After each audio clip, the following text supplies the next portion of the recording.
Hi friends, welcome back to my channel.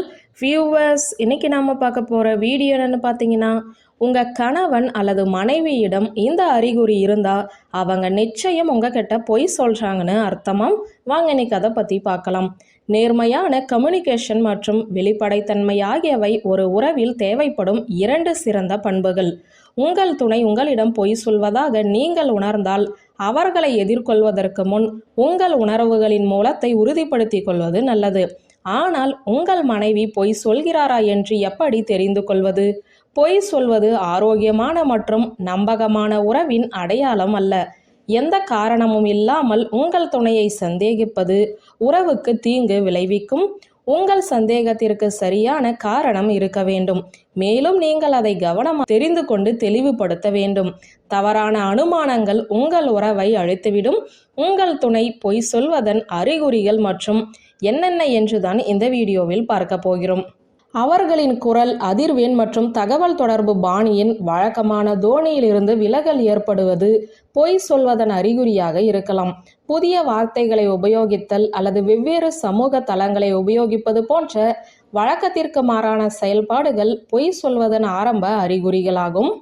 பொய் சொல்பவர்கள் பொதுவாக கண் தொடர்பு கொள்வதை தவிர்க்கிறார்கள். நேர்மையற்றவர்கள் என்று நீங்கள் சந்தேகிப்பவர்களிடம் உரையாடல்களின் போது அவர்கள் உங்களுக்கு எவ்வாறு பதில் அளிக்கிறார்கள் என்பதை கவனியுங்கள். அடிக்கடி கண் சிமிட்டாமல் இருப்பது அல்லது அடிக்கடி கண் சிமிட்டுவது கூட அவர்கள் எதையாவது மறைக்க முயற்சிக்கிறார்கள் என்பதற்கான அறிகுறிகளாகும். உங்கள் துணை உங்களை சுற்றி வழக்கத்தை விட கூடுதல் பதட்டமாகவோ அல்லது கவலையாகவோ இருந்தால் அது அவர்கள் பொய் சொல்கிறார்கள் என்பதற்கான அறிகுறியாக இருக்கலாம். அவர்கள் சொல்லும் பொய்களை சமாளிக்க வேண்டும் என்ற கவலை அடிக்கடி உடல் மொழிகளில் வெளிப்படுகிறது. எப்போதும் தற்காப்பாக இருப்பது. நீங்கள் உங்கள் துணையை கேள்வி கேட்கும்போது அவர்கள் தற்காப்பு உணர்வுடன் செயல்படுவார்கள் மற்றும் நீண்ட விளக்கங்களையும் கொடுப்பார்கள் அல்லது சாக்குகளையும் சொல்வார்கள்.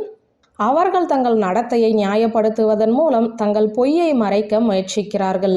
உங்கள் துணை வேண்டுமென்றே உங்களுக்கு சில தடைகள் விதித்தால் அது அவர்கள் பொய் சொல்வதன் அறிகுறியாக இருக்கலாம். உதாரணத்திற்கு, அவர்களின் மொபைலை உங்களை தொட அனுமதிக்காதது, நீங்கள் அருகில் இருக்கும்போது தொலைபேசியை சைலண்டில் வைப்பது, உங்கள் அருகில் இருக்கும்போது அழைப்புகளை எடுக்காமல் இருப்பது போன்றவை உங்கள் துணை பொய் சொல்வதன் முக்கிய அறிகுறிகளாகும். திடீரென நீங்கள் தொடர்பு கொள்ள முடியாத நிலைக்கு சென்றால் அவர்கள் திட்டமிட்டு காணாமல் போயிருக்கிறார்கள் என அர்த்தம். அந்த நேரத்தில் அவர்கள் என்ன செய்தார்கள், யாருடன் இருந்தார்கள் என்பதை மறைக்க முயலுவார்கள். இது கவலைக்குரிய ஒரு அறிகுறியாகும். உங்கள் துணையிடம் கேள்வி கேட்கும்போது அதை பற்றியோ பேசும்போது உங்கள் துணை அதனை திசை திருப்பி உரையாடலை வேறு பக்கம் திருப்பினால் அல்லது வாக்குவாதத்தை தொடங்கினால் அவர்கள் நிச்சயமாக எதையோ மறைக்கிறார்கள் என அர்த்தம். உங்கள் துணை பொய் சொல்பவராக இருந்தால் அவர்கள் உங்களையும் உரையாடலையும் கையாளுவார்கள். இதன் மூலம் நீங்கள் உங்கள் மீதே சந்தேகம் கொள்ளலாம். இது ஒரு எச்சரிக்கை அறிகுறியாகும். பொறுமை இல்லாதவர்களுடன் இதனை செய்யும் போது பிரச்சனை பெரிதாகும். அவர்கள் எங்கு இருக்கிறார்கள் என்று கேட்கும்போது அவர்கள் தொடர்ந்து மழுப்பினால் அவர்கள் பொய் சொல்கிறார்கள் என அர்த்தம். ஒருவர் தொடர்ந்து பொய் சொல்லிக் கொண்டிருந்தால் அதையே நீங்கள் மீண்டும் கேட்கும்போது அவர்கள் வேறு கதைகளை கூறுவார்கள். ஒரே பொய்யை மீண்டும் மீண்டும் கூறுவது கடினம். அதிக கவனம் செலுத்தி அவர்கள் பொய்யில் இருக்க முரண்பாடுகளை கண்டுபிடிக்க முயற்சிக்கவும்.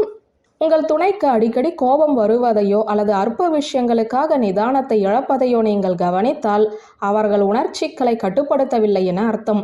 உங்கள் துணை பொய் கூறும்போது காட்டப்படும் நுட்பமான அறிகுறியாக இது இருக்கலாம். வியூவர்ஸ், இந்த வீடியோ உங்களுக்கு பிடித்திருந்தால் லைக், கமெண்ட், ஷேர் பண்ணுங்க. நன்றி.